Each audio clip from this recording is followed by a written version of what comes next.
Chapter 19. Above a Silver River. I was savoring the sound of Muthu's snores rising and falling in concert with yours, after telling you our bedtime tale, when I heard Arul sneaking out of his tent. I felt too excited to sleep, so I sneaked out to join him.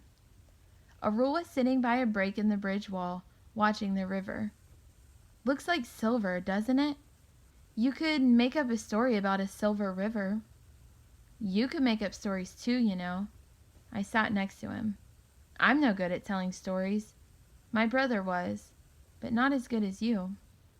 "What sort of stories did he tell?" "Stories about Yesu, from the Bible. Once, Yesu had just 5 loaves of bread and 2 fishes, and he turned it into enough food to feed the whole crowd."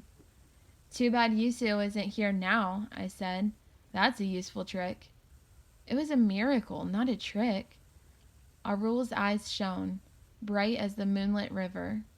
"If you heard my brother tell that story, you'd believe it. Or if you heard my priest tell it. Our priest was the best. He ran our village school.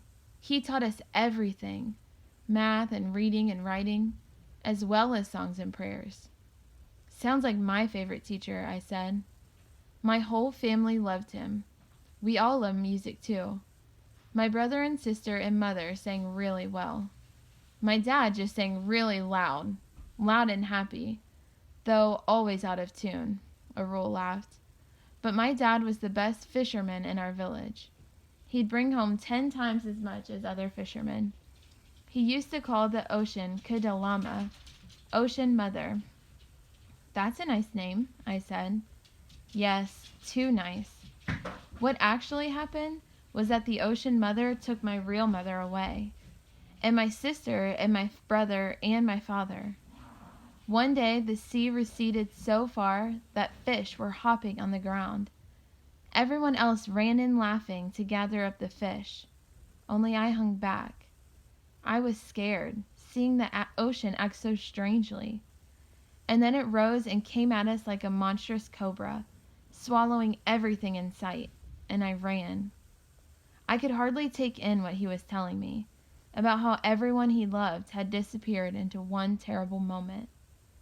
"Don't know why I ran," Arul whispered. "Wouldn't have if I'd known they'd all been taken. But soon enough I'll meet them again in heaven." He spoke with complete conviction, and I realized that by holding on to his beliefs, he was holding on to his family. He was sure he'd be reunited with them when he died, and he didn't care how long he lived. But I cared. I cared about him as strongly as if we'd known each other all our lives. I couldn't imagine our future without him and Muthu in it. I searched for the right words to tell him so, but all I finally said was, "I hope it'll be years and years before you get to go to your heaven." "Yes, I guess I'll have to wait a long time," he sighed. "I've always wondered why God left me behind." Then he gave me a crinkly smile. "Maybe he knew I needed to make friends with the 3 of you." "4 of us, not 3, I corrected. "Don't forget Cootie. He's a part of our family too." "4, he agreed. I was never good at mathematics.